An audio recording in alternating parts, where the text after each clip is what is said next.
My name is Blair Thomas, and I'm a puppeteer. And on this production of Mr. and Mrs. Pennyworth, I am the puppet designer, and it's being produced by the Looking Glass Theater for the Chicago International Puppet Theater Festival in January. I started as a puppeteer when I was a kid. Around 10 or 11, I started to build some puppets and worked with some store-bought puppets and made puppet shows for about 3 or 4 years. I had a company. After college, I came to Chicago to work as a director in the Actors Theater at Harwood, and had an opportunity to make an original piece, and I went back to puppetry in my late 20s. For the past 30 years, I've been making puppet shows in Chicago.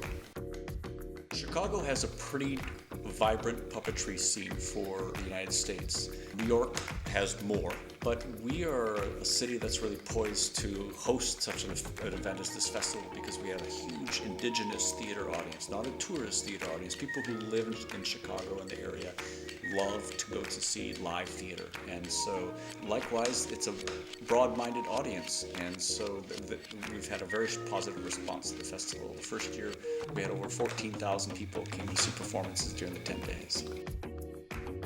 Often what happens with contemporary puppetry when people who are interested in the arts come and see it for the first time is they say, I've never seen anything like that in my life.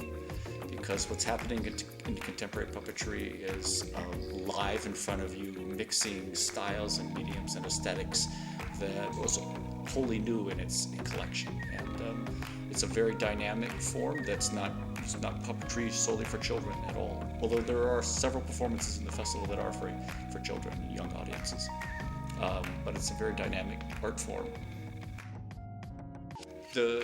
What ends up happening is you have this live aesthetic, that storytelling technique that really is transportative. You're in a space you're in the presence of the puppet. And the puppet, as an adult, you look at it and you go, I know that's not alive.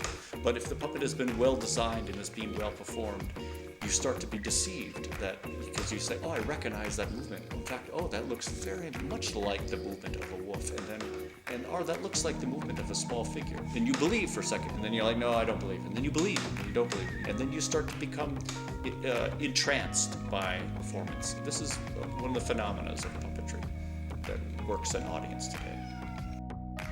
If you haven't been going to the puppet theater since you were a kid, you will be in for a great surprise by coming to see productions like this one, Mr. and Mrs. Pennyworth, where there's different scales of puppetry that are being employed. I have very normal-sized puppet dolls that are being used, but also larger, and there's a large costume puppet that's, in the end, is about 10 or 12 feet long. It's a very large puppet. My other role is that I'm the founder and artistic director of the festival. This production is one of them. The festival is a 10-day festival happening in January, from the 19th of January to the 25th. And we'll have 80 different performances during those 10 days.